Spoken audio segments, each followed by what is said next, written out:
She said that American soccer fans, most of them aren't smart. They don't know the game. They don't understand. Gio. That guy Gazpacho. Sports can take a lame gorilla, okay? Advice, did you know that Arsenal is shy? He's got me buzzing. Up the talkies. It's hard to up them anyway. I'm not even gonna comment on that. Welcome back to another episode of Footy with the Boys. A whole lot of content to get through here today, boys. We have the Euro final, the Copa America final that almost did not happen. And then, of course, there is some news regarding U.S. soccer and some personnel there. We have a new chief marketing officer. Welcome, Catherine Newman. We will get all into that. And I guess we'll touch on Gregg Berhalter also being out. Pop the champagne, boys. Pop the goddamn champagne. I am Gregg not in a Berhalter champagne popping is mood. out. Cheers. Well, that is understandable given your jersey. Nick's and going your through it, Colombian. bro. We will get into that part of the affairs of the finals. But first, let's start with the Euro final here. Mike, Spain comes out on top 2-1. We thought for a second Mr. Cold Palmer would have given England the chance to not lose in back-to-back Euro finals. Gareth Southgate's boys could not get it done. Spain comes back with a beautiful ball from Cucurella to Orizabal, and boom, that is it. 86th minute, no real room for England to counter. Although Declan Rice did get awfully close, and Mark Guehi get it awfully close. Danny Olmo stood on business. He said before the game that he prevented Harry Kane from getting a trophy in Germany. He intends to do the same thing here. He did exactly that. That is the definition of standing on business. Mike, England lose another final. I mean, this is two finals in a row, two Euro finals. They lost in the semifinal of the World Cup. Gareth Southgate is getting them there, but they're not winning. Is it time for a switch in manager for them? They were robbed. I mean, they were robbed. Shut up. Oh my god. Second goal's offside. No, I'm just kidding. Whatever. You can trust technology if you prefer. I don't. I call it with my own eyes, and I'm always right. I don't know if it's a time for a change at the wheel. I mean, Garrett's done a job. He gets a lot of hate because they don't play that well all the time. It's not pretty to watch, but he gets results and he gets deep tournament runs, which is pretty impressive. I mean, apart from not winning, which comes down to maybe some bad luck, maybe it's on him. I think it's mostly on the players in this case. He's done a serviceable job. Is someone else going to be able to take them further? I don't think necessarily. Sometimes you're just not the better team. And they definitely weren't the better team on the day. If you look at all the finals they've done, all the deep tournament runs, yeah, maybe they should have beat Italy in the Euro 2020 final. But the rest of them, I think they were kind of outclassed and just outplayed. They played fine yesterday, but I thought Spain were definitely the better team. 100% better team throughout the entirety of the tournament. Had most of the best players in the tournament, people in form, scoring lots of goals, playing progressive football. And England did it in moments, but they couldn't do it throughout the entirety of a match. Yeah, and we'll get to Spain because they had a hell of a run to get here, and we want to run through that, give them their flowers. But it begs the question, is the side of the bracket that England was on, was it just kind of a Band-Aid for what we saw from Gareth Southgate? Because didn't look great in the group, didn't look great really in the knockout rounds, but they didn't really go up against anybody close to this real level. Obviously, the Netherlands, they beat them to get here, but I mean, they didn't really have any massive games in terms of England on their side of the bracket, and they struggled even in those games. Was that maybe a Band-Aid that makes Southgate look better than he is, or do you still give him full credit for getting to another final here? No, I don't give him full credit. Listen, he has a really, really talented squad. I think he's mostly a mouthpiece at this point. I don't know how many decisions he's actually making, Whether or not he's a mouthpiece for like the English Soccer Federation or just for like Twitter fans is up for debate because some debatable decisions were made. But I don't think he really leaves an imprint on this team. Like I can't really see his fingerprints anywhere aside from, I'll give him credit for not being afraid to switch things up tactically. I don't know. If you make a lot of deep runs and you have won something before, then you can be applauded for making a lot of deep runs. And you can also say, well, I mean, once you're there, it's more or less a 50-50 shot if you can make the final. And he's made 2 finals now in succession in the Euros. But that doesn't necessarily mean that like he's had a successful tenure. He hasn't won anything. And with the talent that they have, I think it's fair to say that they should have won at least one of these Euros. I don't know how. Listen, as a guy whose teams have come up short over and over, I don't consider any of these second place finishes successes. I like maybe step forwards, maybe, positive overall. But if you think it's a success to lose 2 Euros in a row, like 2 finals, I think we just have a difference in opinion. Yeah, that is good results, but Mike, how can you defend that? He's not done anything else that other people have not done. He's not won a trophy for them. That's what you're meant to do, especially with the amount of talent that England has on paper. Everybody says, "Oh, this player is better than this player. This player is better than this player." For all England's players, and they still don't have a single trophy. They don't have a Nations League. They don't have a Euro. They don't have a World Cup. They don't have anything.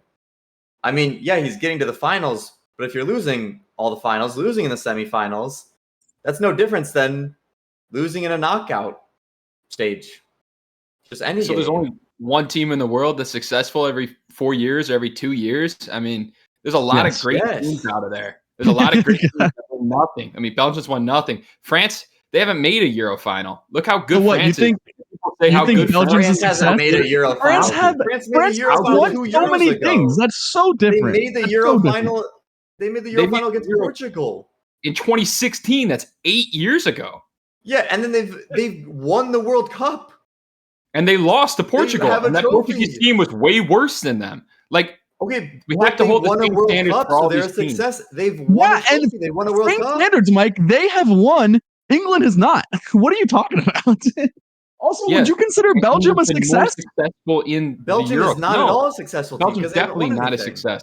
But what I'm saying is, that can't be the only standard you judge a manager on, because at the end of the day, but that is, he got England to the final and they got beat by a better team. No one's going to stand here and say that England's a better team than Spain, because it's just not true.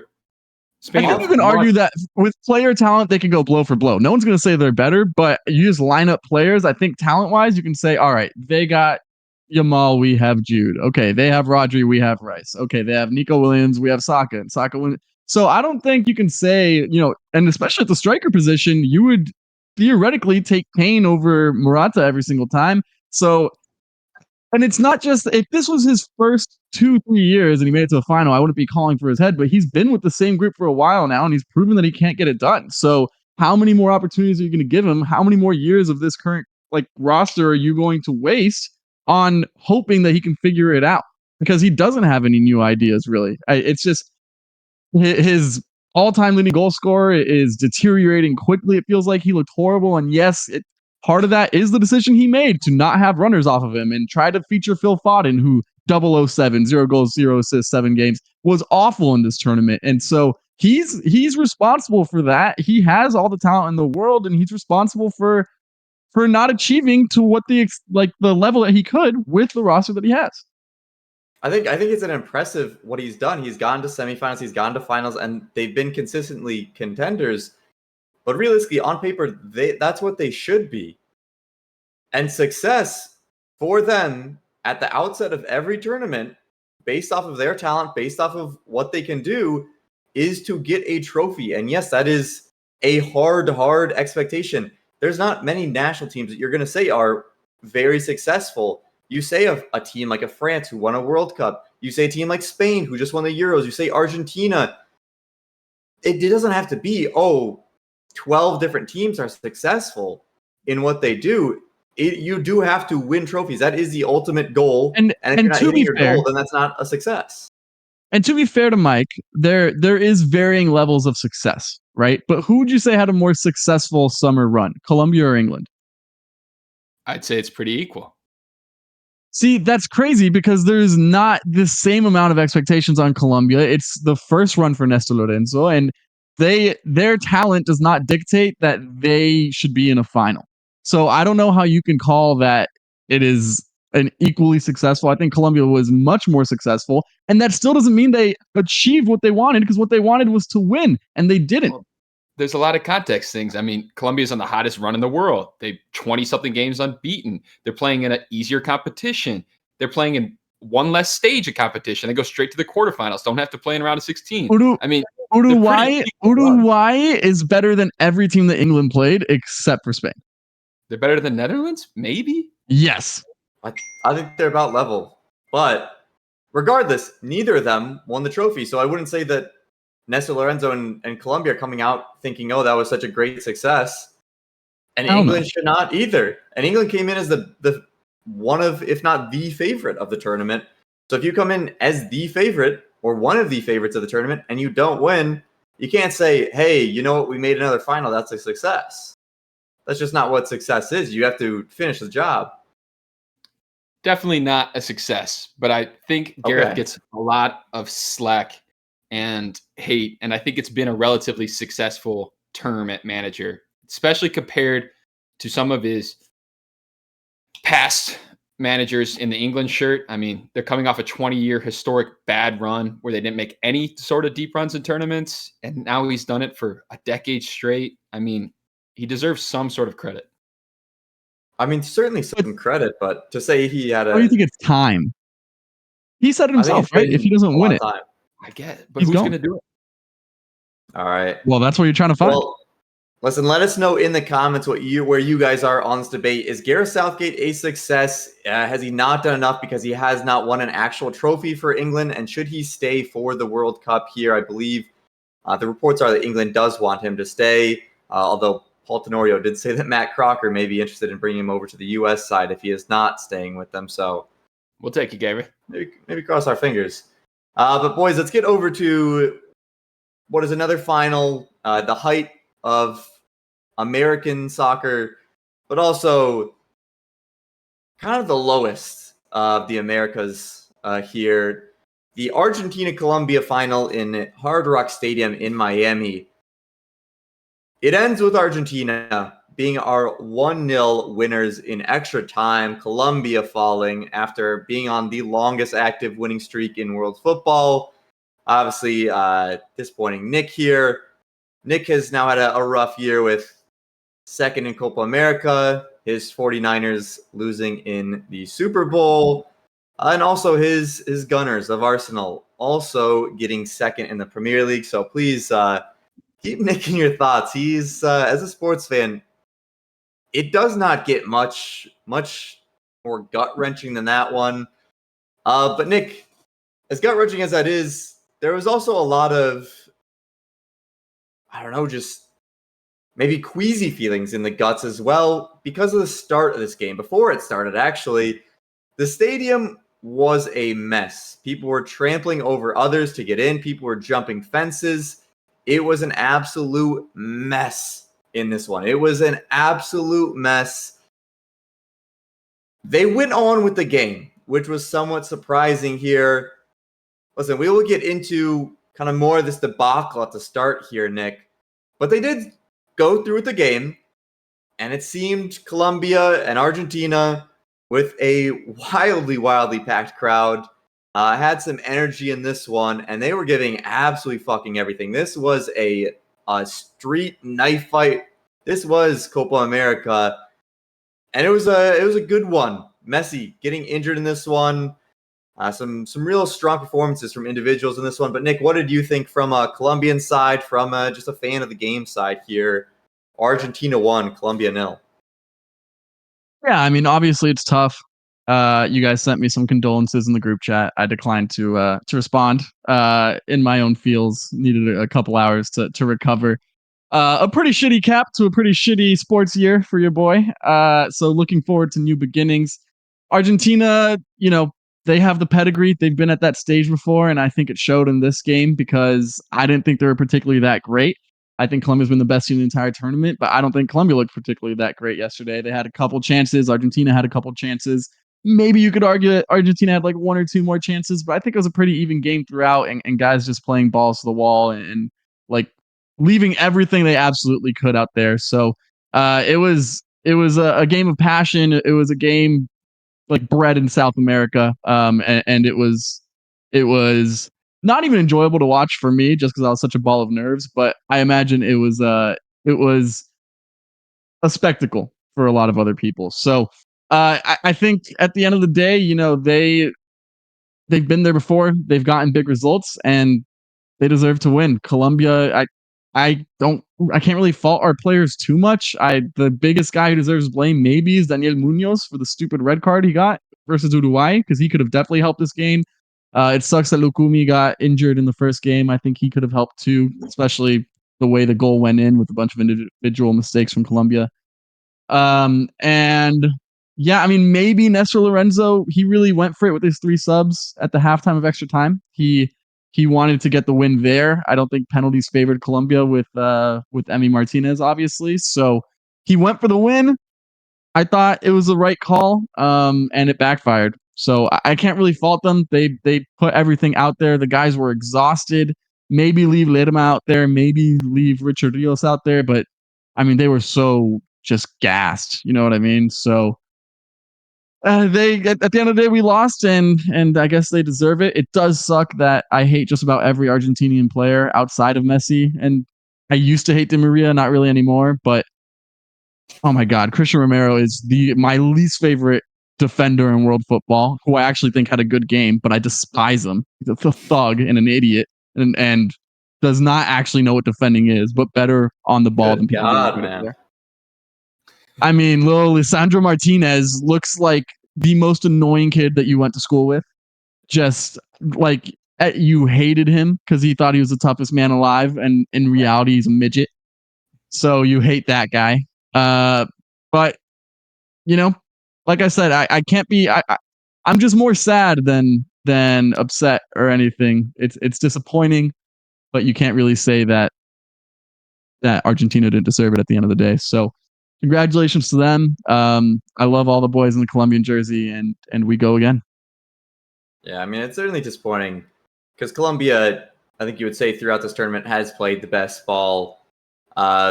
Argentina has been narrowly getting by, obviously, with the penalties versus Ecuador. That was a kind of clench your cheeks type moment where they almost went out in the first round of the easiest side of the bracket. They had the easy run to the final, and then against Colombia, which you thought would maybe play a little bit more up to their form. I think first half they were the better team. Argentina came out better in the second half. Mike, second half Argentina played better, but Messi went out. I mean, they got some dogs on their squad now. I feel like the whole story of Messi's international career was kind of Messi versus 2014 final, Messi versus the German machine, Messi versus this, Messi versus that. It is now Argentina versus these teams because the rest of these players on this team are stepping up. They are dogs. They will be able to make the differences. They will run. They will do everything. They are technically gifted. And now they can kind of carry Messi when he is injured on the bench. I mean, how big of a difference is it for this Argentina squad with Lautaro Martinez that comes in off the bench as a golden boot winner of this tournament compared to, previous iterations of the Argentina squad Higuain that are missing sitters. Yeah, Higuain is Gonzalo. what a guy. Hated that guy. My glorious GOAT out injured. Get well soon, Lionel Messi. It was scary to see. I actually didn't think he was hurt at all. And then the ankle, nasty. Farewell, Angel Di Maria. His final game in Argentinian jersey goes out a champion. What a storied career for him. But yeah, you said it. This team doesn't rely on Messi anymore. Certainly had in the past with the teams of late, especially in that 2014 World Cup run, 2018 as well, when they're kind of phasing out some of the old guard. And then in the 22 World Cup, I mean, Messi obviously had a huge involvement with his goals, assists. He was everywhere. But this tournament was completely different. He didn't play that well. He was dealing with an injury. Things weren't going his way. He had a few assists. He only had one goal, missed a penalty. He wasn't carrying them the same way. They stepped up big time, the supporting cast for sure. Martinez and then the center back pairings are enormous. They're huge. Julian Alvarez runs for two people, so it allows for Messi to play up top because he doesn't have to do the defensive work. He's got people covering. And then the midfield, those four guys who play a weird shape. Sometimes it's a flat line. Sometimes they're stacked. They work their ass off. I mean, Rodrigo de Paul is probably the least skilled soccer player I've ever seen. Warrior. Damn, does he do all the dirty work. And damn, does he get on other teams' nerves because he always gets fouled. He's always talking. He's always playing the ref. He flops a lot. Relax. And that's what you do. I mean, but that's a big piece of having a deep run in a tournament is you have a shithouser like this guy. And that's what he is. He's an absolute shithouser. Paredes coming off the bench is the same way. This team's in good hands. I think they have a lot of talent going forward. Lautaro Martinez coming off the bench is enormous. He was the player of the tournament if James Rodriguez wasn't around. And young guys waiting. Garnacho didn't play at all this tournament, but the way he's trending upward, seems like he'll be a good piece of this team in the near future. Yeah, well, it's a great Copa America for Argentina. They win their second in a row. They also won the World Cup. We're going to hate on Alejandro Garnacho? What are we doing? I don't know if I'm hating on him. I don't think there's that much merit for a crazy amount of love, but I mean, we're talking about the future of the team. Let's not talk about Oh my the future. God. I mean, And that's why listen, Mike, A 19-year-old who starts at why the Man future United. of the team. The future of the team. Yeah, he's going to be a integral piece. Yeah, he's gonna be an integral piece, but he played no real part in this tournament. That's why I just am confused why you're bringing him up as such a huge factor here. But I literally said a dude who didn't play this tournament but is waiting for his opportunity. Do I have to Could've state said it this- any fucking clearer, Jared? Thank Could have you. said the same thing about Julian Green, huh? Look how that worked out. Let's pump the brakes on Garnacho. all right, so Argentina won Copa America. Garnacho is about to be even better than Messi, but they are on a run similar to like the Spain back in the day. But quite honestly, maybe Garnacho should be taking the headlines, but he is in fact not, because it was that debacle, like we mentioned at the start of this Copa America segment, where, I mean, people were trying to get into the stadium. They were pushing, going crazy. They had to lock the stadium doors because people had jumped in and snuck in without tickets. They tried to get them out. People started getting pushed into these gates because people were crowding, pushing to try and get in as we got closer and closer to kickoff time. People were being, suffocated. It was extremely hot. People were having medical conditions like in the heat, dehydration. There were children in there.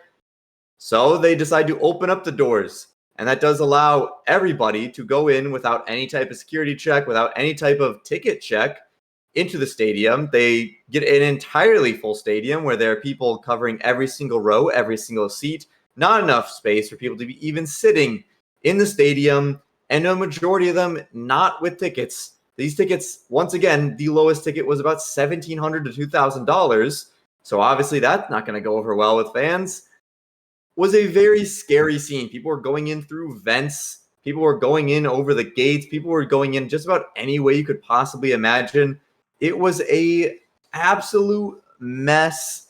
I did some digging into this, boys. Paul Tenorio did an interview. He reached out to CONMEBOL and CONCACAF members to get a kind of a idea of what happened here, what went wrong. Most of this blame, if not all of it, does go down to CONMEBOL. They did take full control of the security, all of the facilities of this.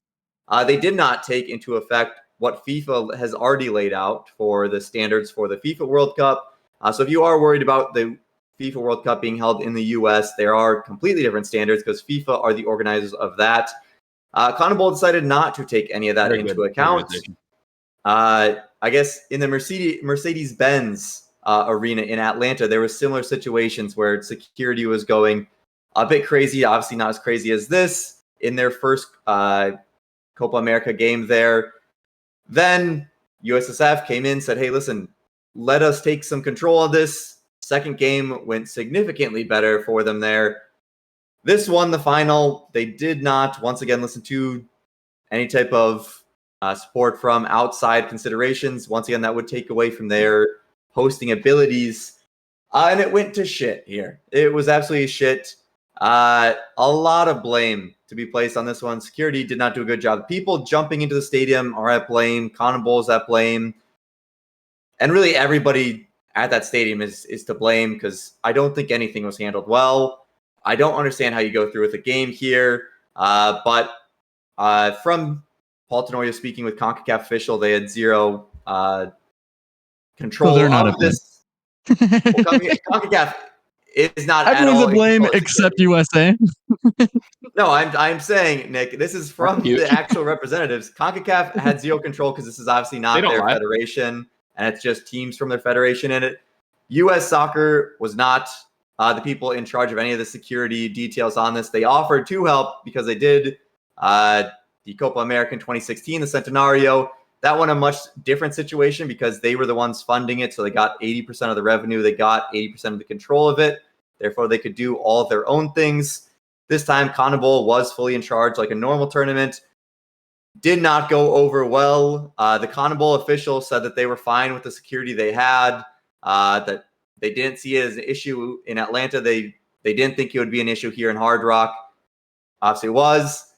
Even Colombia's, I believe, president of football got arrested. He has 3 felony accounts for assaulting officers and officials. So there's a whole lot of shit show to go around on this shit show. Nick, I mean, what happens here? You have all these fans in there, people with $2,000 tickets not allowed in. Why did this game go through? Why was there not different accommodations made here? I mean, yeah, money. That's why the game went through. The broadcasting rights. The broadcasting rights alone, like the scheduling, everything would have been a huge loss of money. They would have had to pay out is why they did it. I mean, that's just how big organizations work. They don't care about the little guy. And in this case, the little guy spent, if he has a family of 4, about $8,000 at least, and got left out of the stadium and drove home and listened to the game on the radio. And will not get, because let's be real, the prices to get in, like $2,000, that's not what like the Miami or CONMEBOL or whoever sold it for initially. People bought those and then people resold them. They upsold them for crazy amounts of money. So they're not going to get refunded that full amount. Let's be clear there. Also, that's not even saying anything about the amount of people who flew in to watch this. Like, no airline's going to refund them. Like, that's not going to happen. There's like the payouts that are going to happen from this, people are going to move on because it was successful and because thank God no one got like died. I thought for sure there'd be riots. I put in the group chat, like someone's going to die. Either during or after the game or during the debacle of the entrance. I mean, no checks for weapons is asking for trouble. Is insane. I'm in America. I don't know if I would have left. There's a lawsuit brewing for sure, bro. Oh, definitely. There's a lawsuit coming. There's a lot of them. Don't think about refunds from Ticketmaster or planes or anything like that. Yeah. There is a class action lawsuit. There is a Hard Rock Stadium lawsuit towards CONMEBOL. There are going to be plenty of lawsuits.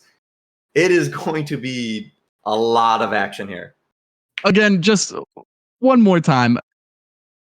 I'm not as quick to just rush blame to CONMEBOL right away. It's not rushing though. That they are in charge. They've confirmed that they were in charge of the security. What do you think is being reported in other countries, like in South America right now, that CONMEBOL is to blame? But this is what are in the tournament rules. Is that that is what they are responsible for. Confirm that. This is confirmed by multiple reporters that it is on them. I am gonna be not as quick. I think everyone's. I think Hard Rock maybe not so much. Made the stadium for infrastructure issues, for having vents where people can crawl up into the vents and get into the stadium. Like, there's a lot of people to blame if we actually stand back and think about it. And yeah you can even blame why are people fucking trampling other people? Let's just take a huge step back. CONMEBOL is not telling all these people to come in here and trample others. I mean, yeah, it's a stupid argument, right? You can't blame an individual person, but you can blame this. This is fucking ridiculous. Have some sense of humanity. Don't trample other people. Don't push people into the barricade. You see children and fucking women screaming because we have men pushing from behind. It's just unacceptable. And the matter of fact of who the blame is on does not really matter at this moment. And it's everyone. It's everyone. There's no one who is blameless in this. That's all I'm trying to say. Maybe more of it's on CONMEBOL, but no one is blameless. I don't care if they gave up control to CONMEBOL. I don't give a shit. Everyone has to blame. And it was a horror show. 2-hour delay. Which again, I think I for sure was you gotta cancel this game. You gotta postpone it. What, like, this can't go through. And the worst part that we've talked about, but like, it's very arbitrary on how they just let people in. Like, forget the no checks or whatever. They just let people in until I think it looked full on TV, and then they just closed the gates. Like, it wasn't. Yeah. It worked to the advantage. The gates opened for just a second, and they closed it the second the crowd got through. But there were so many things. They broke through doors that had locks on them. They were jumping through vents. They were jumping over fences. That was the thing, is once somebody starts jumping over things, that's where, when security is chasing people down on ramps and everybody decides that it's over, it's a mutiny, it is gone to shit. Also, like, what is security doing just tackling like one guy? Like, there's so, I mean, what the hell else are they supposed to do? Dude, you gotta get a better plan than just beating the shit out of one guy that you see. Like, come on, what are we doing? This dude got his ass kicked. That can't be the game plan. So that dude took an ass beating for everyone else. I don't know. It's just, it was an enormous failure and a horrific look for. I don't care if all the blame's on Conor. It's a horrific look for the World Cup in 2 years. Horrible look. Yeah, the PR is a lot against the U.S. here, and obviously with other events happening in the world, the U.S. is not getting a lot of safety measure publicity. Well, boys, let's get off of that stuff. That is awfully negative. People have their own thoughts. I'm sure you guys in the comments can sound off on what you think about all of it. Boys, Gregg Berhalter has been fired from the U.S. men's national team. It is fully official. And there's quite a bit to talk about here. But, Mike, let's just talk about 5 years, close to 6 years here of, I mean, there was progression, but is progression, you think, mostly off of pure talent? I mean, the talent that we had when he was brought in just kind of brought up the talent level, and that's why I think they really perform under. I don't see like a system that really was like, oh my God, the system put in place progressed us so much. And holy shit, it got comfortable, Mike. What happened here? Because there wasn't any huge, oh my God, the system's working, and then it wasn't. And were these players driven at the end, do you think? I don't even know if we could say there was progression. Like, I think that's giving Gregg and the U.S. Soccer Federation too much credit. There was not a whole lot of progression.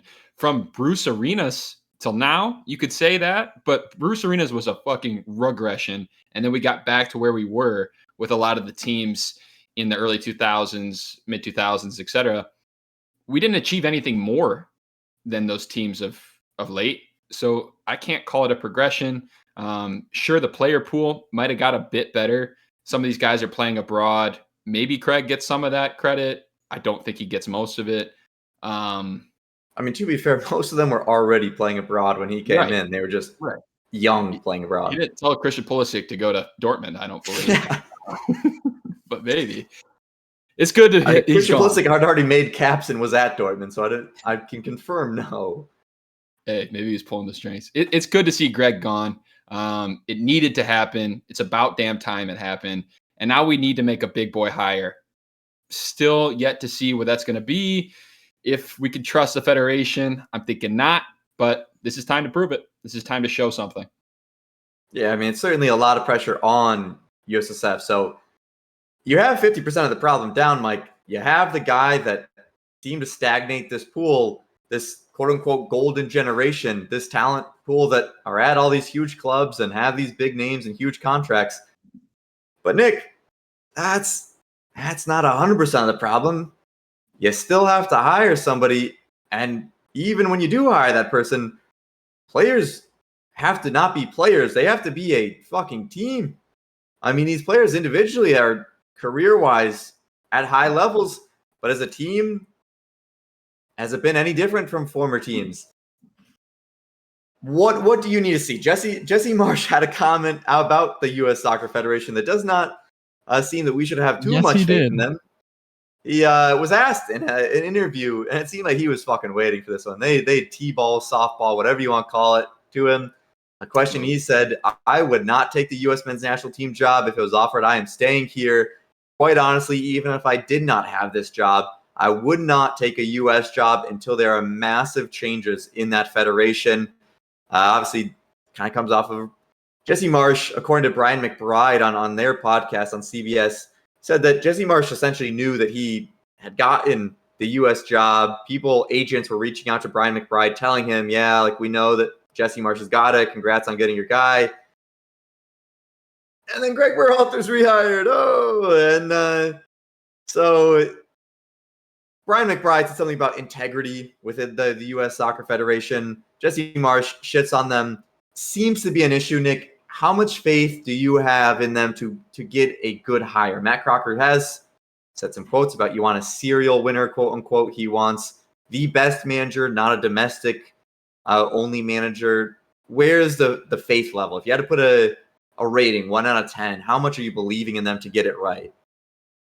0. I have zero faith. I have zero faith that they're going to be able to attract, and they're going to be the ones to nail a hire. Like, whoever we get, good or bad, it will not be because the Soccer Federation of the United States is competent, because it's clearly not. So let's get that out of the way.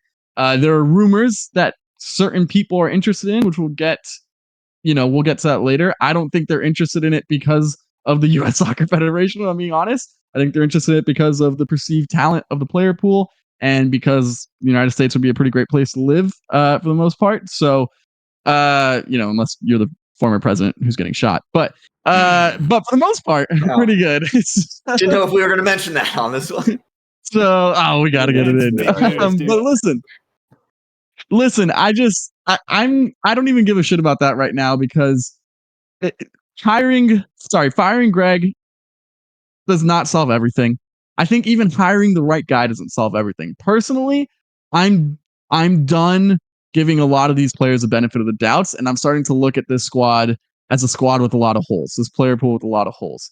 And I think that even some areas that we thought maybe were strengths, we have to reevaluate that, and maybe not a hole, but something that we have to see them prove a little bit more. And part of that is, yes, they have to come and play as a team and be united and show that same dog that that we've given a lot of praise to Tyler Adams for. But is that really it wasn't the case this tournament, I'll tell you that. But definitely those early 2000 teams that Mike was talking about that achieved some, maybe not achieved, but like progressed pretty well and got into some scrappy fights and showed well for their country. We are lacking that. But I'm done hyping up the talent of the player pool as well. I think there are real holes at center back. I think there are real questions in the attack, very real questions, despite how much I love Flo. And I think there's even questions in the midfield, because we keep saying, who's the ideal perfect starting midfield? Well, we tried some combinations out there, and it ended up in us getting grouped. So I don't know. I'm done putting these guys on a pedestal, and it's really gonna have to be, they're gonna have to prove it to me. And I don't give a shit about their perceived talent anymore. I need to see them do it in the US jersey for me to feel comfortable that we can take a step forward. And if not, then maybe we have to rethink the strategy of how we're getting players in. I think one thing that a lot of people have given Gregg credit for, at least his tenure credit for, is getting a lot of these dual national guys to commit, especially these young guys. Maybe that's not the way to go. Maybe we need people who are willing to die for this goddamn country and for this team to maybe. I don't know. I'm not saying I have the answers. I think it's good to bring in. I think it's good to bring in talent, but I'm just I'm very done saying that that we're this close to competing for a Copa America or this close to making a World Cup run like that. Until this pool can show it to me, I don't believe it. I think it's down to this manager. If this manager comes in, is a good name, is somebody that you believe can be a decent manager, and these players are still not showing out, I don't know how much you can place on the manager unless it's obvious the tactics are off. I think a lot of it's going to then be, hey, why is this not working? I know Gregg Berhalter, his system was obviously, you could see it just not being there. The things he was saying, just not there. If you get a manager that we're all asking for, it seems that they're targeting and it's still not working, it's going to be down to the players. I think that's where the pressure will come in here. But, pressure can make diamonds. So hopefully we do see some players start to step up. It is still the second youngest team at the World Cup, second youngest team at Copa America. So there is still a lot of youth in this team that can grow into this talent and hopefully grow with a new manager bringing ideas. But like you did say, boys, we do need to get a new manager. And there's been quite a few updates since our last video where we ran through 10 prospects for that next manager. If you've not watched it, want to know about some of those prospects, a lot of them are still being mentioned right now. I'll run through some of the updates, though. Jurgen Klopp was reached out to, boys.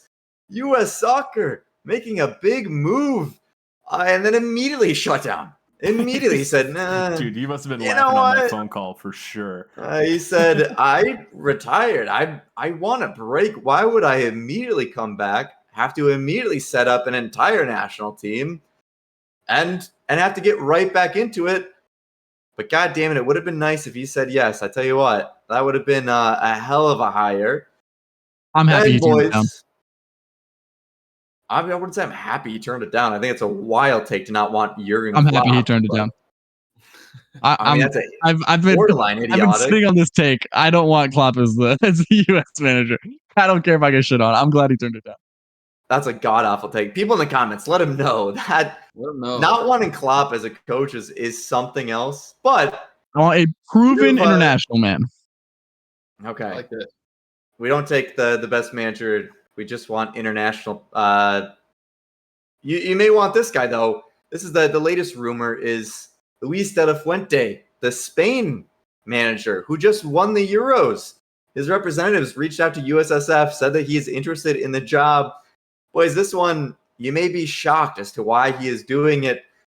Why would he do that after winning the Euros? He hasn't coached a World Cup yet. All this momentum.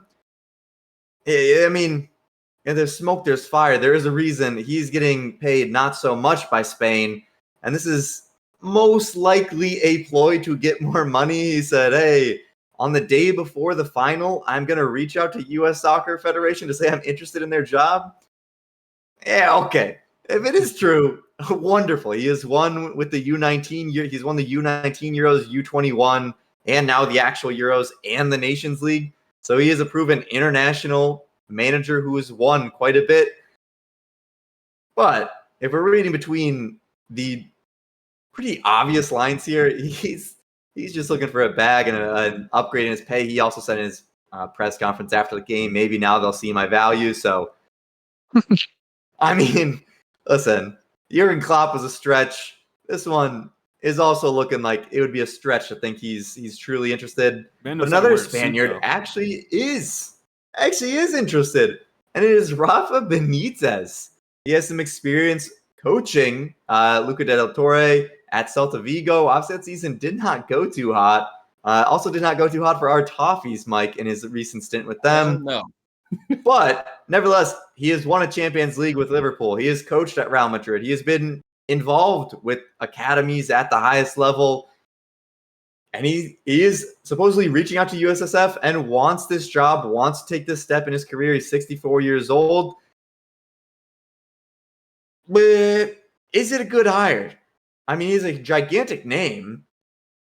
But Rafa or Nancy? Is that what the U.S. need? Flags, you want to answer that one? Rafa or Nancy? I'd almost prefer Nancy. This is the stupidest take of all time. Rafa is not a success in like 8 years. I'd pick Rafa over Nancy, but I don't really want Rafa Benitez. And I definitely don't want Nancy Pelosi either. You can take them both, please.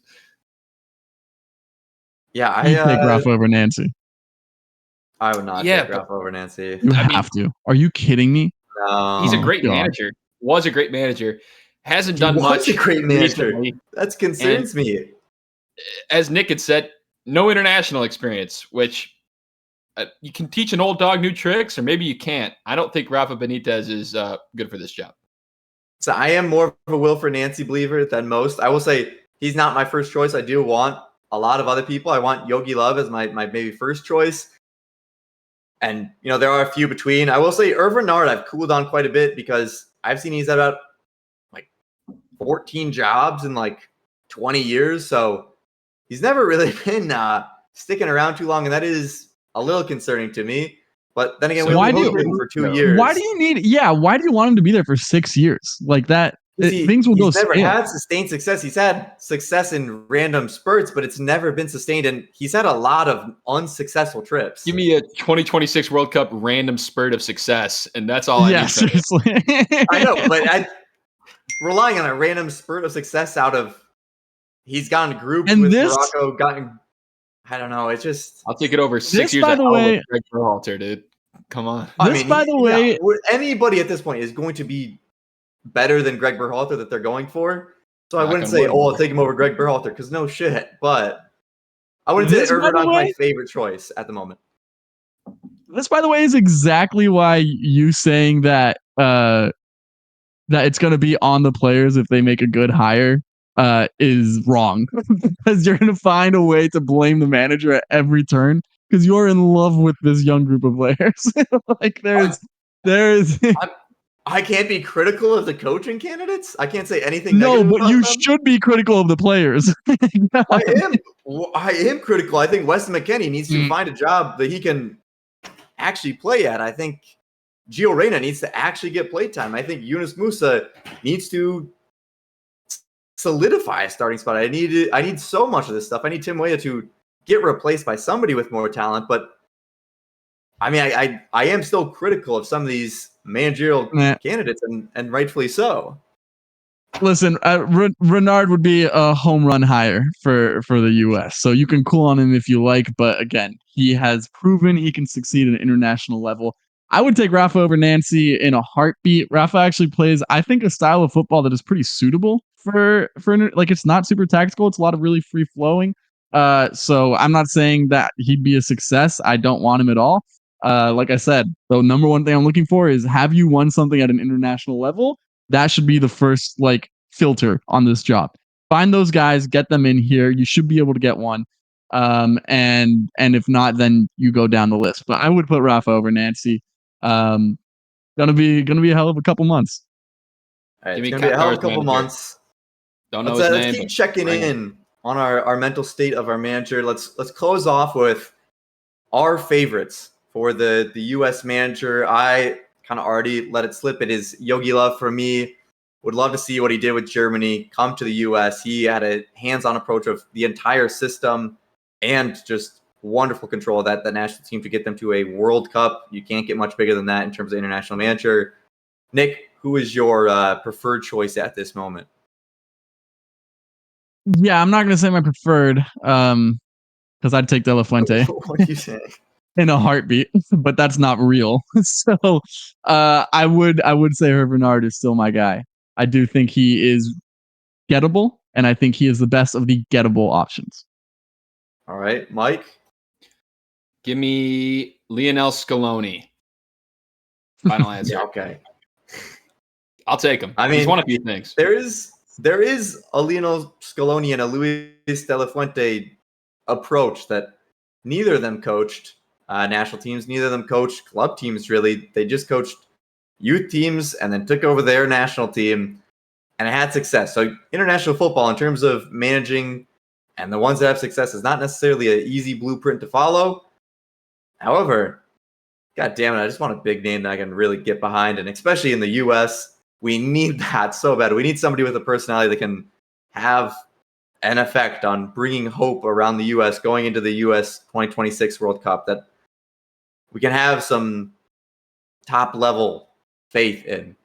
But boys, that is it for us today. We will hit it. We'll be back with more news about the U.S., more news about transfer rumors, everything this summer. So keep it posted, subscribe, like, and keep an eye on the channel here. We will see you next time. Peace. Up the